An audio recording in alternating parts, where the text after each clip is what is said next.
Hey everyone, my name is Zach. I'm a 23-year-old competitive boulderer from Canada, currently living in Montreal. Welcome back to the Comp Climb training series, where I record most of my training, provide in-depth analysis of every session, and just chat about climbing with an emphasis on competition. So today we are at Beta Block, and we have a lot of fun elements to focus on in today's episode. I guess we'll just tick off the first one right off the bat. Obviously, you can see that I'm wearing some new shoes. And what I think I'm gonna do in this episode, which I did not do when we were first trying on the Timon Arsakis, is I'm gonna do like a dedicated little segment to basically like a review of my first impression of these shoes, rather than kind of including it in the normal voiceover. That way I can just sort of go like really in depth on how what I think about the shoes, and we can still focus on the climbing that's actually happening. So it's sort of similar to how we've been doing the tip of the days. So basically you should be able to look at your timestamps in the description or on your little scrolling bar. And if you want to fast forward to my little review of the shoes, these are the Cubits by Unparallel, then you can go ahead and do that. But for now, let's talk about the climbing we're doing. So this is going to be our first 5-on-5 off round, our first mock comp on this program, this training program for leading up to the Vail North American Cup. So right now, basically we're getting on some boulders and we're doing like a very, very thorough warm-up. So these boulders that I've been doing aren't necessarily easy boulders, but the reason I'm calling it the warm-up is because when we are warming up for a comp round, it has to be like very, very thorough. And we got to make sure that we're actually getting on some hard boulders where we could be potentially falling in order to feel perfectly ready to go execute like right off the bat during our comp round. So after doing a very thorough warm-up, we're starting with this first boulder. So we're going to be doing 5 boulders for this comp simulation. And if anyone has noticed, I'll just point this out right away. We started our clock at 4 minutes and 15 seconds. And the reasoning behind this is obviously like I'm coming to the gym to train by myself. And so I need to actually select boulders for my round, and I want to pick like the boulders that will challenge me the most and create like a nice balanced round of comp boulders. So I obviously have to look at the boulders and even do like a little sequence of them. So what I do is I just start my clock at 4 minutes and 15 seconds. So we can say that while I'm selecting the boulders, that basically is a substitute for like my preview time. Like if I was to turn around for my 5 minutes of climbing, I would usually take about 45 seconds to preview a boulder before I pull on, I'd say. Sometimes it can be about 30 seconds, but I'm just being a bit generous and calling it 45 seconds. So we're starting the clock at 4:15, and then basically I just get right on the boulder right away. And I find that this is a pretty effective way to train mock comps. And I would recommend this if you yourself train comp simulations and you have to pick your own boulders. I would just start the clock at 4 minutes and 15 seconds. Because, in theory, if you were to start it at 5 minutes, you sort of would have had extra observation time because you've already looked at the boulders in order to pick them. So this is a good way to achieve a better route reading effect that we're actually trying to practice while we're doing a comp simulation. So another reason I wanted to come to Beta Block today for this comp simulation is because Beta Block is, in my opinion, definitely one of the gyms that has like the most cryptic setting, you could say. And they're always like pushing new moves and creative moves. They have a team of really, really talented setters. And every time I come to this gym, I feel like I get on at least like 2 or 3 moves that I've like never even tried before, or have to really feel like I have to be creative and experimental in order to find a sequence.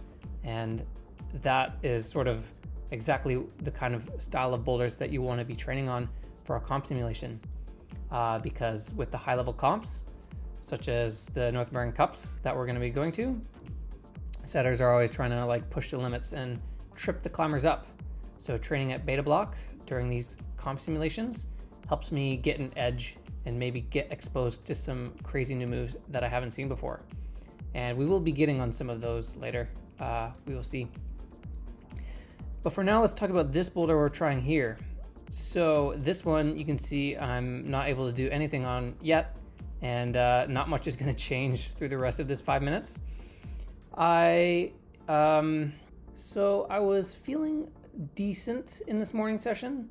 Definitely not the best.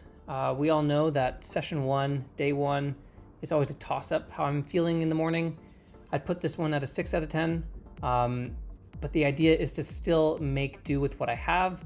And there are definitely comp days where I go to perform in a round and I'm just not feeling it. Like sometimes you might actually be feeling like a 6 out of 10 on comp day. Even when we try to peak and taper, you could just have a bad night of sleep. Travel could hit you extra hard. You could be sick. So I actually find it's a good training opportunity, even if I'm not feeling so good, in order to try and make the most out of the boulders during my 5 on 5 off. And I also tried, what I did actually was I picked 2 different sets of 5 boulder circuits. So I picked like an easier circuit of 5 boulders and a harder circuit of 5 boulders. And while I was warming up, I would be able to tell which one I should probably stick to. So while I was warming up, I felt myself not feeling so strong and sort of that 6 out of 10 feeling.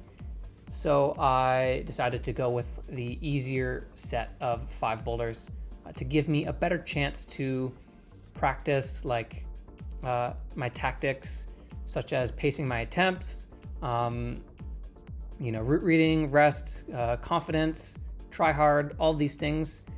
If I'm just getting on boulders that I can't really do anything on because they're just too hard for how I'm feeling, then I'm not really going to be practicing optimal tactics. So it's better to do a bit of a softer round so I can have a better time practicing. So yeah, that was the logic there. And here we are making some actual moves on a boulder this time, very much to the contrary of that last one that we were doing. This boulder actually I knew was a part of the regionals finals for the youth. So Beta Block actually just recently had the regional championships, which is like sort of all of the eastern half of the country. It's the next stepping stone before the national championships. And actually this boulder we're about to get on to as well, this purple thing, was also part of the finals for regionals. And so this is actually why I chose these 2 couple boulders, was because I knew that they were actually comp boulders, and that could help put an extra layer of pressure on me, which I was actually feeling. I was thinking to myself, okay, I better keep up with these, young guns.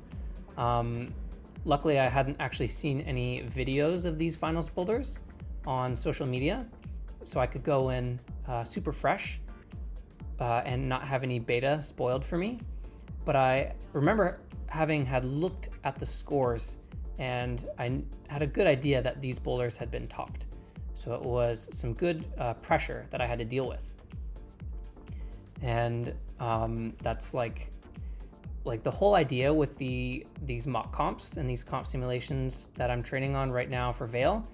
It's really my main source of mental training, and the emphasis is much less on the physical side of these training sessions and more so on the mental.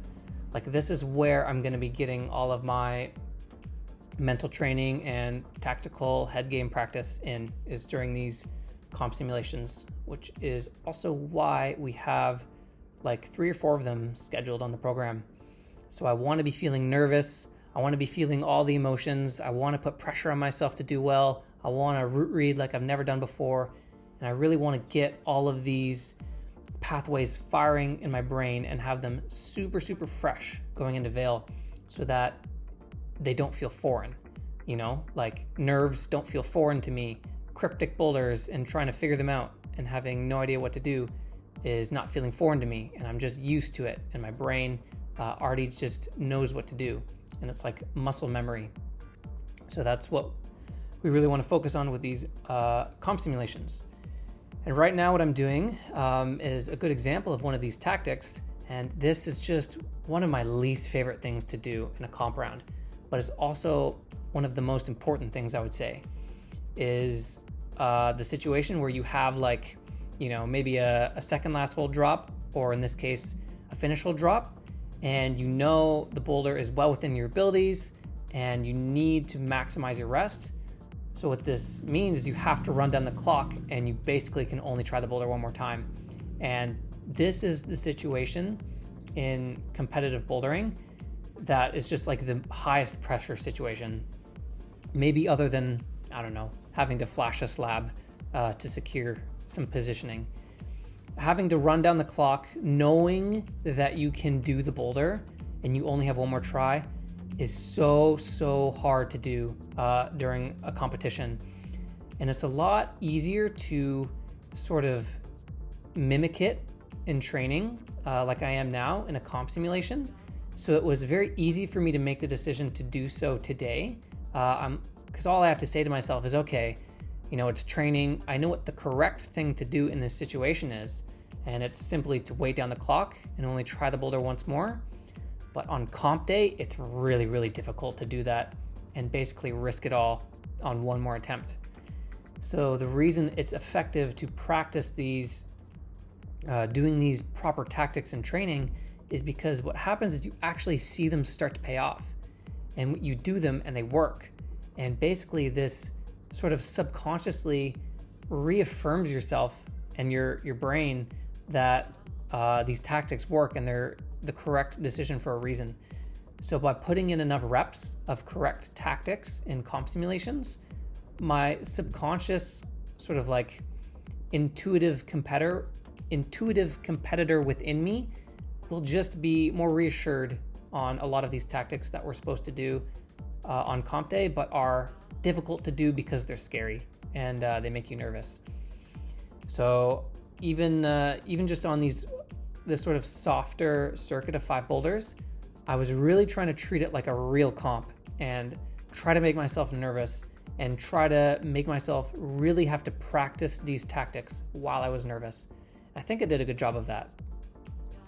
And it's also easy to do so because these boulders are so good and so well set. And so the pressure that I put on myself is like, I actually want to do these boulders because they're really cool. And it's like, it's a very satisfying feeling as a comp climber to put your stamp on a boulder and basically do it in 5 minutes. So to say that, yeah, I did that boulder in 5 minutes, it is like a really rewarding feeling. So now here we are moving on to the last boulder of the round. And this one I was definitely the most interested in. And I thought that this one looked like a perfect boulder for 5 minutes. So as you can see, maybe you've noticed with this boulder, there are actually only 3 points of contact for this boulder. And Beta Block will do this sometimes with their boulders. So I actually only need to start with 3 limbs rather than the typical 4 points of contact. So it made for like a very actually cryptic starting position. At first I thought I would press with my left hand on the gray volume and my right hand on the higher of the 2 black triangles, but it was, I very quickly realized that the gray volume was much too slopey and the lower right volume foot was also much too slopey to make that work. And so I realized, okay, it's probably like this running start where you actually want to go with your foot on the higher of the right 2 triangles. And I think that if there were 2 pieces of tape on the gray circle, I would have probably tried this beta right off the bat immediately. So the fact that there were actually only 3 points of contact made it a little bit extra cryptic and harder to decipher. So that was actually just a nice little element that was incorporated on my 5-on 5-off for this boulder, and helped me have to really, really work hard to read this boulder. And yeah, as you can see, we're like winding down the clock. I don't actually look that close to this move, but I know that I can do it. And you can see I finally hear my right foot lands on the foothold perfectly, and that was like the key. And now I'm like really nervous. Like I'm properly nervous right now, because I'm really trying to treat this comp simulation like an actual comp and try to feel exactly how it would feel in an event. And it got me like really nervous. And when you're nervous on a slab, that's like the kryptonite, right? Nerves and slab don't go well together. And so while I was trying to get my foot up for the ending, I was really, really trying to calm myself down, just breathe and relax. And I think it was actually some really good practice. And I was really trying to just take relaxed breaths as I was inching my left foot up. And that really helped calm myself down.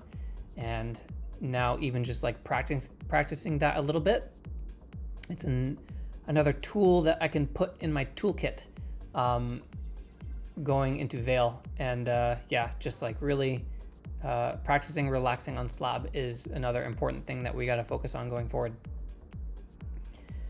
So overall, it was a pretty good comp simulation. I thought I picked the perfect difficulty of boulders actually for how I was feeling on the session. I think I nailed my comp simulation. We got 4 tops, didn't do one of the boulders, this one obviously, and then one of the tops was like right on the line. So it was a perfect intro to my comp simulations. And like I said, we have a few more on the program in the upcoming weeks as well. So also part of this morning session, this session 1 of day 1 of training, is after my comp round, I am also allowed to rework the boulders and try some other boulders for up to 45 minutes. So that's what we're doing here. And you can see we're doing a cool little comp circuit boulder. I was actually debating on putting this one in my comp sim. Obviously it looks like very comp style. I just thought it looked a little bit soft for my comp round. But actually after I just did it there, I think I made it look pretty solid, but I actually felt a little bit insecure on that boulder, and it could have worked pretty well in my comp round, I think, actually. But honestly, there are, enough 5-star super comp style cryptic boulders at Beta Block to go around. So I think every boulder that was in our comp simulation was really good to practice on for one reason or another, whether it was just like a good power boulder or it was coordination or slab or cryptic. I think that was a really, really good comp round that we did today. And I felt like I got some good practice in and some good motivation, honestly, built up for these comp rounds. I find it's hard to make the transition from just having like normal bouldering sessions where we're just sort of projecting around however we want, and making the transition to focusing on performance and doing comp simulations can actually be quite difficult. So it's good that we have started that now, and it's off to a good start. So now we are moving on with our session. This boulder here is going to end up being the last one of our morning session. And this one is like a little hidden gem all the way in the corner of the left side of the gym. This slab, also I'll just mention, I tried to like sort of jump for the lip there. I thought I was home free once I was set up in that position, but the lip actually turns out to be way, way worse than it looks. It's actually like terrible. And it doesn't look so bad from this perspective in the video, but it's like really slippery and slopey and feels like it's barely providing you anything. So I was not home free, and it turns out that it's actually going to be really precarious to do this like stand-up move to the lip, and it ends up taking me a lot of tries. But yeah, this one is like actually would have been really, really good for my comp simulation as well, but I didn't realize it when I was scoping out the boulders before our comp round. You can see I'm like almost close to this move with all my tries, and like I lose it at the last second and I have to grab like a purple jug. But here actually I finally stick it from the ground. But even when you stick this lip, it's like if you don't have this like really good center of gravity with your hips, it's very difficult to even move out of that position. And you see I had to grab the jug again to bail out. I'm trying to like crimp the wall or something, try and find some way to hold onto the lip. But I actually realized that it's a lot more important to focus on the hips and the feet for this ending sequence. And actually the trick that I find to do the ending here is with my left foot, I actually emphasize turning my foot so it's a bit more perpendicular to the wall. I was realizing that it was a bit too parallel to the wall and my foot was a bit too sideways. And what that was doing is, well, basically by putting my foot a bit more perpendicular, also I almost totally fell on the top out again.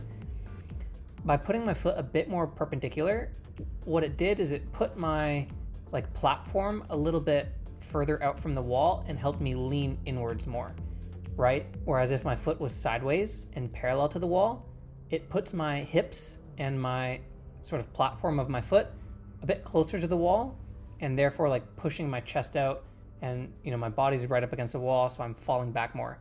But as soon as I turned my foot to be a bit more perpendicular, you know, my calf is a bit further away from the wall and it can actually lean a little bit more inwards and towards the wall and feel a bit more stable. And that's actually an important thing to keep in mind while you're slab climbing in general, is when to turn your foot sideways and when to turn your foot so it's perpendicular with the wall in order to lean inwards more. Honestly, that could be like a tip of the day in itself. And I should have probably saved that for a different episode, but oh well, I guess that's like mini tip of the day for today's episode. And so here we are for session 2. And this session is our Boulder Max Force session.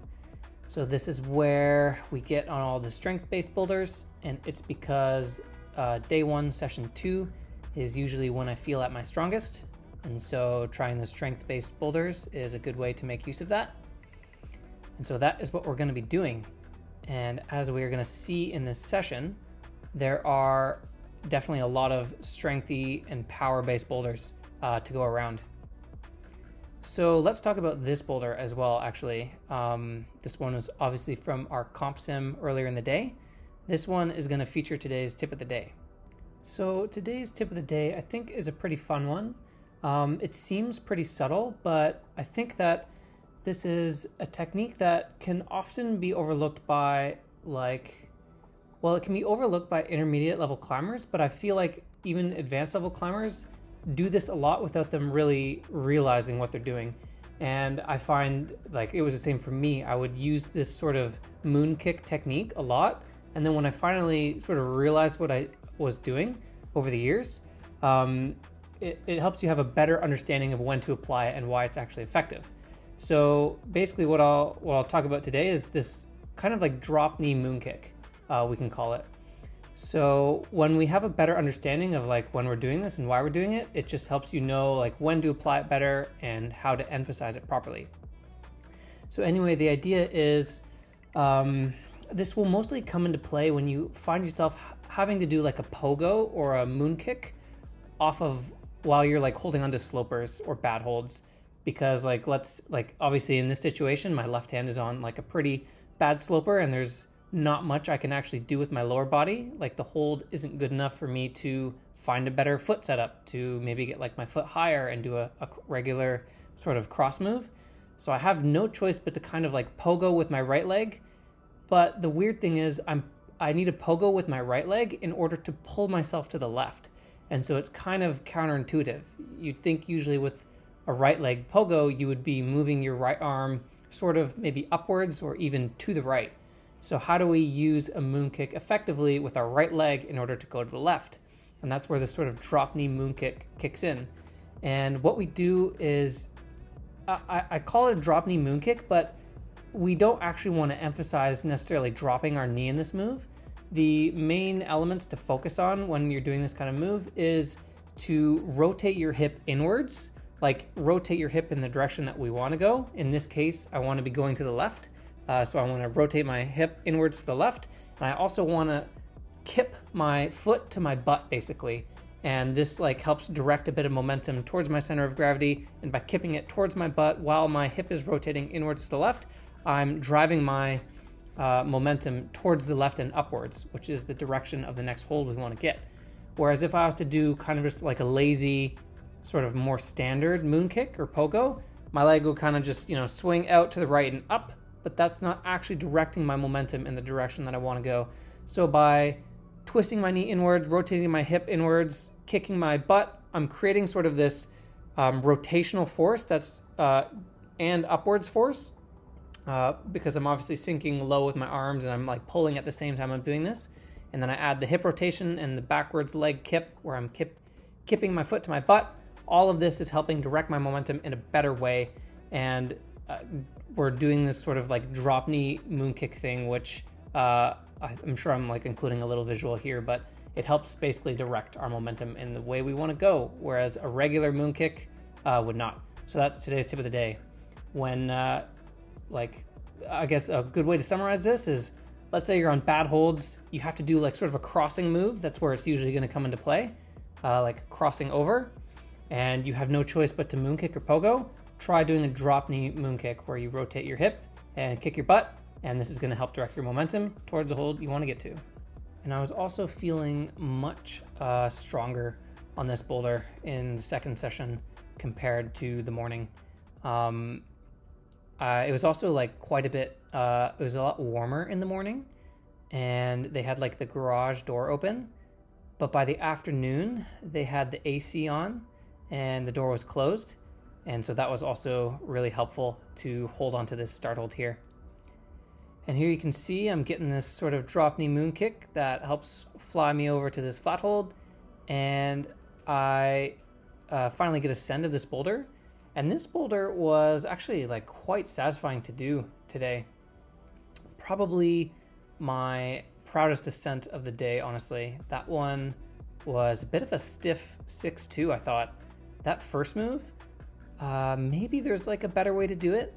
I guess we haven't really done a deep dive into that boulder, but the double clutch was the closest beta that I could feel. It was like the best feeling beta for me that I found, and I felt really hard, even with the warmth in the morning. Definitely a hard 6-2, and I was satisfied to finally get this end of it. And so here is another good example of the many strengthy power-based boulders that are up at Beta Block right now. This one I had listed in my hard comp circuit. So if I was feeling like really good in the morning while I was warming up, I would have tried to do a mock comp on this boulder, but that would have been very optimistic because this thing is really hard. I was actually feeling like maybe not as good as I wanted to during this session, at least on these pinches. I actually felt pretty decent on some of the other boulders, but while I was trying this boulder, I was like, okay, not really thinking we're gonna get the send of this one today. I put myself at like a 7 out of 10 for this session. So the idea was, okay, let me just try all the moves, maybe figure out all my beta, and then we're gonna come to Beta Block tomorrow. At the time I'm recording this, I don't know if I'm gonna do a campus session or like a mega projecting session on this boulder because it's super sick, and I could easily spend like a whole session projecting this thing. So yeah, this session was like, okay, let's suss out all the beta, and then maybe I'll come back to see if I can put it down the next day. We'll find out later in the episode. But while I wasn't feeling so great on those pinches, I actually had like a decent amount of energy, and we're like gonna go through and do quite a few more power boulders, and I found that I wasn't actually getting tired super easily, which was very helpful. And so here we are moving on to a boulder in the cave. And I think it was the last time we were climbing a beta block, I mentioned how like cave climbing isn't necessarily my favorite, and I will usually like avoid the cave. But beta block does a really good job at setting like super sick cave boulders. This is probably the coolest cave boulder I've ever done. I mean, look at this thing. Sequence is super sick. Obviously, we have a very cool coordination move here at the end, and even like a tricky little top out. This boulder was fire. Maybe even the best in the gym, honestly. Super, super sick. And it was a cave boulder, so maybe I need to rethink how I feel about cave climbing, because that one was super cool. And then even this boulder is like kind of in the cave, not really. But they always do a good job at making good use of this like sort of mini roof wall here at Beta Block that seems like it could definitely be awkward to set on, but they always have like fun, creative, almost like little mini boulders. And so yeah, here we are still like able to be doing some power boulders. I think this session was like an hour long, which is definitely hard to do like just power boulders straight for an hour. So I was lucky to be having like a pretty decent amount of energy in the session. And now here we are getting to this boulder. I actually put one attempt on off camera. While it was definitely cooler at this point in the afternoon than the morning, it was like 30 degrees in Montreal today. Like summer is officially like kicking in, you know, even though it's spring. Global warming says it's actually summer. So anyway, the point is, I looked at this boulder and I said, there is like no chance I could ever try this boulder today. Like it's too warm in the gym. I don't feel like slipping and sliding around on these slopers for like 30 minutes while I don't stick a single move.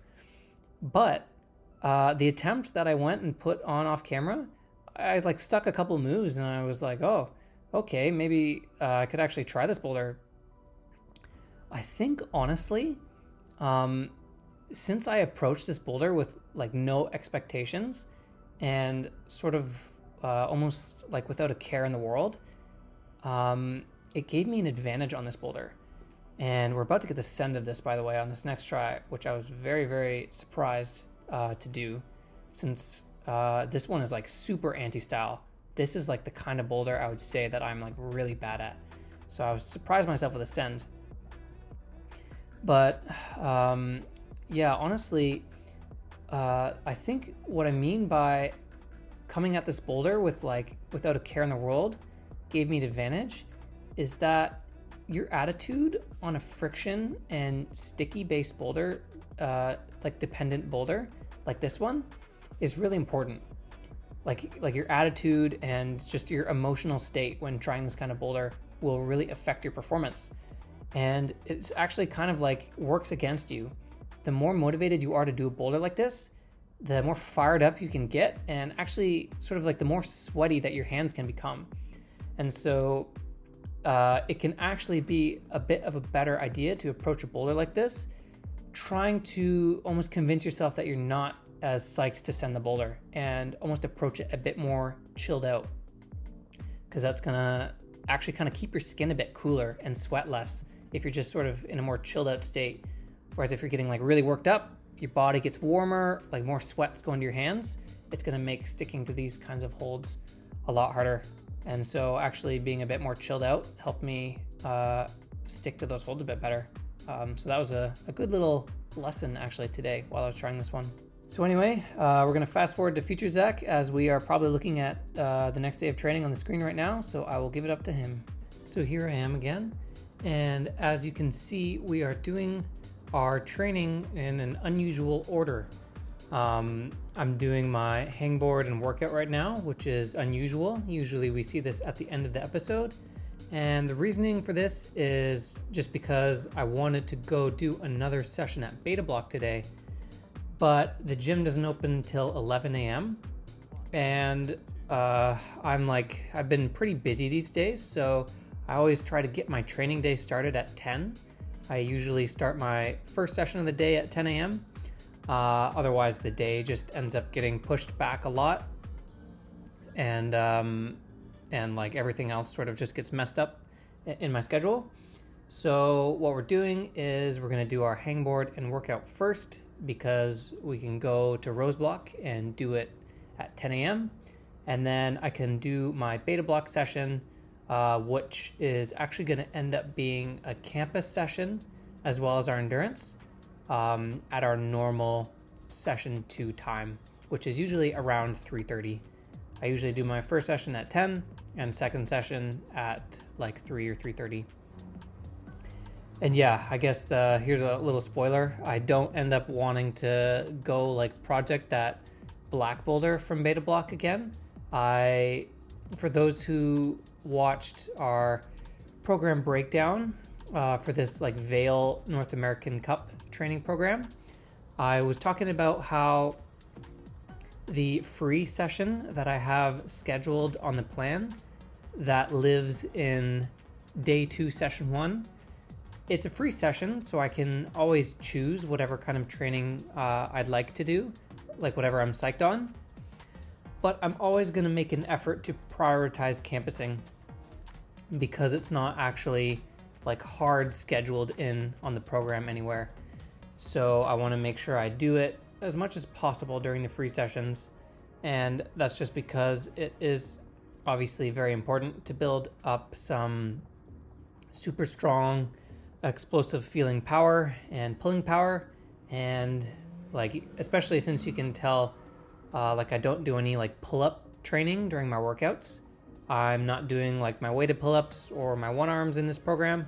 So I also rely on campusing for a lot of my pulling training, and as well as just like general grip power and just feeling super explosive on the wall, which is like the name of the game with comp style bouldering these days. So it's important that I hit like a decent number of campus sessions on this training program for Vail. And so I have to just make sure I schedule them in on my free sessions. So it's definitely more valuable to go do a campus session than project just one boulder for a whole session. Even though that boulder is super sick and I would love to get back on it, I think I'll just have to forfeit on that one. I didn't even feel super close when we were trying it for the first time. So yeah, we're doing our workout in the morning, which is pretty unusual. It was kind of weird to do like hangboard in the morning. I usually do it in the evening. So I basically had to take like an extra long warm up and make sure my crimp hangs were my crimp strength was super warm for our hangboard, so I was not to hurt myself. So here we are at Beta Block for our second session. I featured this spray wall once before in a video. I've had one other campus session on this wall, and this spray wall is super nice. I think it's actually like really good for campusing in particular. Just like the orientation of the holds and like the positivity of the holds, or like, you know, not positive in a lot of the cases, is just sort of perfectly set up for campusing. I haven't had like a bouldering session on this wall before, but just by the looks of it, I would say that for my purposes, this wall is like perfectly set up for a campus session, and maybe not so much for like the kind of bouldering that I make up on the spray walls. But who knows? I haven't actually had a bouldering session yet, so I can't say whether or not this spray wall would be good for it. But anyway, I think this is like my favorite spray wall to campus on. And I'm saying this even though this is only my second session on it. Like, this wall is just like, all the boulders I've made on this wall are super fun campus boulders. Like, they've all been 5 stars, which is just not a coincidence. I think it's because this wall is really well set up for it. And then another thing to note about this wall, usually when I train on the spray wall in the other gyms in Montreal, I always set the angle to 45 degrees. But this spray wall is not adjustable, as you can see. I don't actually know the angle of it. I think it's probably, if I had to guess, it's like maybe like 35 degrees, maybe 30, I'm not sure, but it's not super steep actually. So it makes for some cool styles of campus boulders. And I find what ends up happening when I make boulders on this wall is that it's almost more like campus board kind of training, where you really have to pull upwards, like really hard. Like this move here, for example, actually is a good example of this. Like moving off of these two purple slopers up to this red pinch. It's like almost my max vert pull. And I think it actually trains a really good, some really good pulling skills. Like it really makes me work on my explosive pulling, power, and contact strength. Like very similar to what a campus board would do. And so yeah, that's like another element that also makes these boulders really fun. And so here we're moving on to like another absolute 5-star campus boulder in my opinion. This one I'm calling the Ogata Pinch Campus because if anyone follows Yoshiyuki Ogata on Instagram, it's like his classic thing is to campus boulders on this exact line of pinches. Like I feel like I've seen him campus on these pinches on his Instagram a lot of times. And so this one was inspired by him. And check out this super try-hard attempt I'm giving on this boulder. That was like a really, really big fight, actually.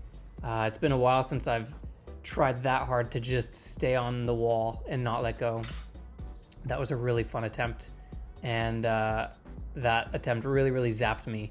And so I knew that I was not going to be able to try this boulder from the ground anymore. So I just gave one more little try to that upper crux, which honestly is like really hard.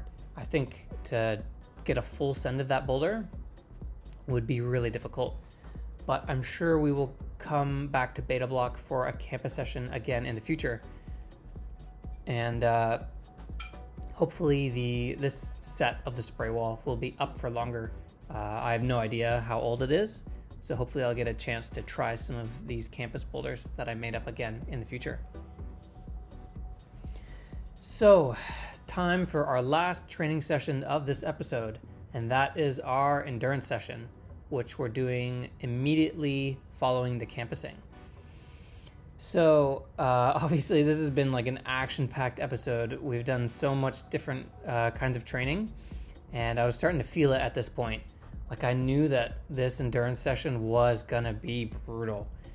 Not only because, you know, we did a full fingerboard and hangboard workout earlier in the day, and we just did campusing, of course, but it's also like another record was set today in Montreal, at least for this year, of it being like 32 or 33 degrees outside.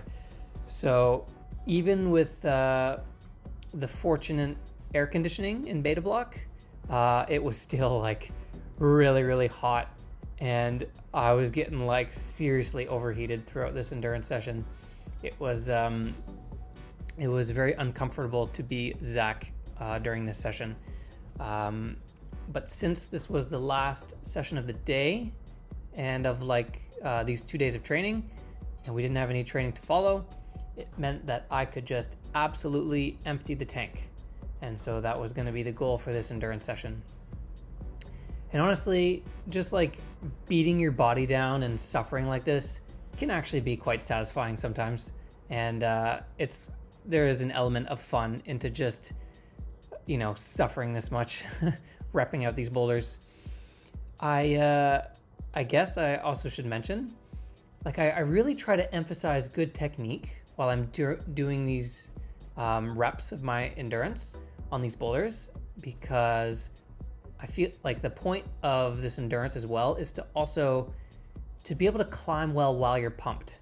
So I find that I always try to emphasize good technique, good footwork, and try to make my climbing look good and feel good, and try not to be too sloppy. That way, when I am trying to translate this to comp round when I'm pumped, I'm still climbing well. So that's the logic there.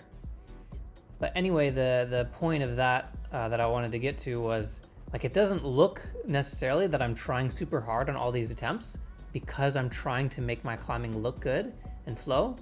But like, I am like trying really, really hard throughout all of these 3 endurance boulders.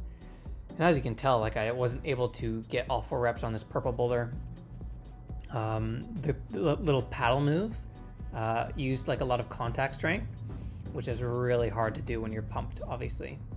So that was like a good, good little test of trying to push my limits on a round of 4x4s. And it's super good. It's like super okay if we're falling during these sets. Like, obviously I didn't actually finish all 4 reps with the purple. The biggest point is to just get pumped. Like, really, really get pumped. We're trying to train our recovery. And so that's like the most important thing. So even though I didn't get all 4 reps of that boulder, I left it feeling super pumped and exhausted, which meant that I accomplished what I was going for. So here we are moving to the last boulder of this endurance, and this one I was really not looking forward to doing. Just like by the last rep of this boulder, I just felt my forearms like failing and my tendons like opening up. It was really difficult to hold on to these edges while I was super pumped. But I noticed a little bit of an improvement overall, I think, even from the first endurance session. And like, that's what I was saying, is I really gained endurance really, really fast. And even just on session 2 right now, I noticed an improvement. So that's good. I'm excited to keep making progress through our next few endurance sessions. So here we are. Like I said earlier in the video, I was planning on doing like a little review of the Cubits, this new shoe that I'm trying for the first time in this episode. So these are the Cubits by Unparallel, like I was just saying. And obviously, I didn't actually do much climbing with these shoes in today's episode. I was planning on doing more climbing on day 2 of training, but we obviously campused instead. So what I'm gonna do is I'm gonna give like a really brief like first impression of the shoe. And then what I'll do is I'll do like another one of these later, like a few sessions later when I've learned a bit more about the shoe. And I'll even do like a little update with the Tomoe Narasaki Pros. And I think this is a new element I might start incorporating in the videos going forward as we also try more Unparallel shoes. So yeah, I'll do like a very brief first impression of the shoe. I don't think I'll be leaving you with like a crazy new lots of information about the Cubits, but just like the first things that I noticed. So this was like the shoe that I was most looking forward to trying by Unparallel, actually, when I was looking at their shoes, which I guess seems a bit unconventional. There are some other more comp style looking shoes, I think you could say, on their lineup, but these ones looked like a shoe that like are really my style and my preference. And I actually like my shoes to be a little bit stiffer. Like, I'm never someone who's gonna go for the softest shoe, like the Dragos or something, and that's just personal preference. I've grown up climbing in stiff shoes, so these struck me as like on the slightly stiffer end, which upon the first wear of them seems to be true, but who knows, like they might soften up a whole lot. But already the first thing off the bat I noticed about these shoes that felt a little bit different than the Tomoe Narasaki's, even on their first session, was that the toe is a little bit less pointy. So on the Tomoe Narasaki's, the toe felt a little bit pointy, almost similar to the Solutions, but not quite that pointy. The Solutions are known for being very, very pointy. So the Tomoe's were a little bit less. The toe, the edging, felt very similar to the High Angles. Like, the shoe overall is very similar to High Angles.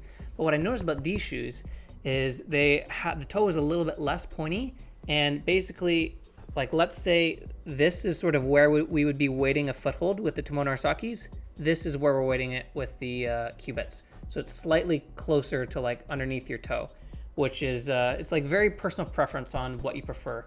Like, I find these already feel a little bit more similar to the Instincts. The Instincts were like this as well. The Instincts don't have a very pointy toe. They have a shorter edge, it feels like, in my opinion. And so I find it's just personal preference, like what works better. I find I can climb in a pointy toe shoe or a not so pointy toe shoe It just takes maybe like 1 to 2 weeks to adjust from one to the other. So it's like hard for me to go from a pointy toe shoe to a not pointy toe shoe like really quickly. So I find I have to pick one style or the other. So I really got to test out the Tomoas and the Cubits, see which one I like more, and then I'll probably stick to one more than the other because the toes already feel like a little bit different. But this is my very first impression, so this could change. Maybe I was just climbing on some boulders that felt like that, and maybe I'll change my opinion on the shoe. But I don't think so. I think I might be right in my deduction that this is a very much of a less of a pointy toe. The edging feels very similar to the VSRs. And then there are also some just very obvious things that are super good about the shoe that I can point out right off the bat. So first of all, something I will like a must-have for shoes that I wear or that I compete in. I guess I've never said this actually in the videos. I think a full rubber heel. Like as you can see, there's no sort of bit of felt or whatever the material is that a lot of shoes have on this section of the heel. I really prefer a shoe with just like full rubber all the way around the heels. Like the shoes that I've worn in the past all were like this. The Solutions, Instinct VSRs, High Angle Pros, Tomoe Narasaki's, Cubits, all have full rubber. And this is just a must-have for me. It's a very much my preference. I find that it just gives me more confidence that I have better friction. And I find when I try to wear a shoe like the Drago or the Futuras or something, where there's like that bit of like a gap in the rubber, it feels more slippery to me. Lots of people make it work, obviously, like everybody wears the Dragos. I'm not saying you must have a full rubber heel, but for me, I swear by it for me, and it's like a must have. So that's obviously why I've been trying like the Tomoe Narasaki Pros and the Cubits, because they have this, which is super nice. So if that's something you like in a shoe, the Cubits are good for that.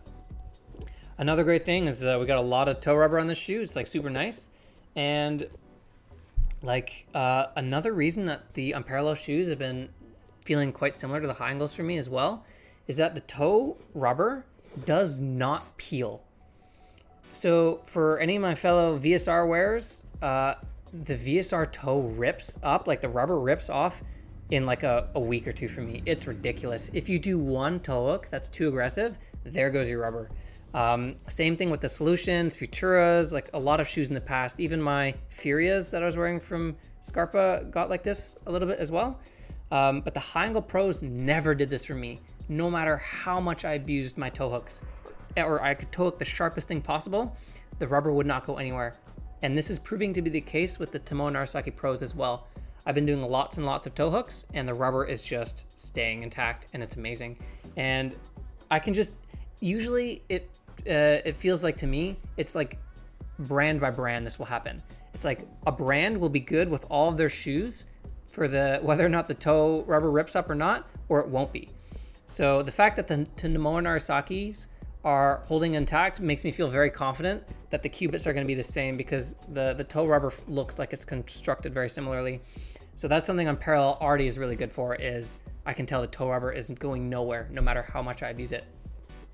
So that's like, yeah, like, so that in combination with no felt or like no gap in rubber, that's also another reason I don't like, or I prefer full rubber heels. Anyone who wears Futuras will know that the rubber like rips up at the heel, because obviously there's that bit of felt and gap in the rubber. So you got the rubber that peels as you use it more. So basically like a shoe like this with like the nicely constructed toe rubber and the full rubber heel, same thing with the Tomoe Narasaki Pros, the shoe is basically indestructible, and it is gonna last you until you get like a little bit of a hole here just from natural wear and tear, or a hole like where we always get holes in our shoes.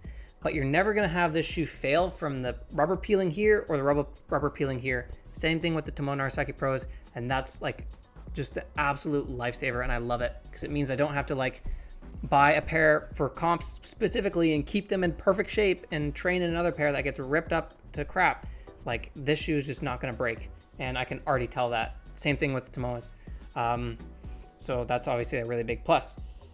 So that's probably all I have to say right off the bat. I'll speak more later to how well the shoe is for volumes or like small footholds, because it's hard to tell just after doing a little bit of climbing in it. But yeah, like that's my overall impression. It's pretty much indestructible. Feels pretty similar to the VSRs right off the bat.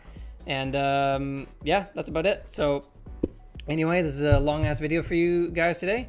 And that concludes our day of training and our little bit of testing at the Cubits. And so, yeah, like I said as well, I'll do these little shoe updates periodically throughout the videos. So I'll do another one with the Tomoas soon, because our first video with the Tomoas, like reviewing them kind of, was like me barely kind of talking about the shoes. I was talking about them a bit during the training we were doing, but nothing too in-depth. So I'll probably get that in a video soon. But anyway, yeah, thanks for watching. If you're still around, this longest video, you're a real one. And in the next episode, I think we'll be training at La Crux if all goes to plan. So you can look forward to that. Insert Kaji video outro here.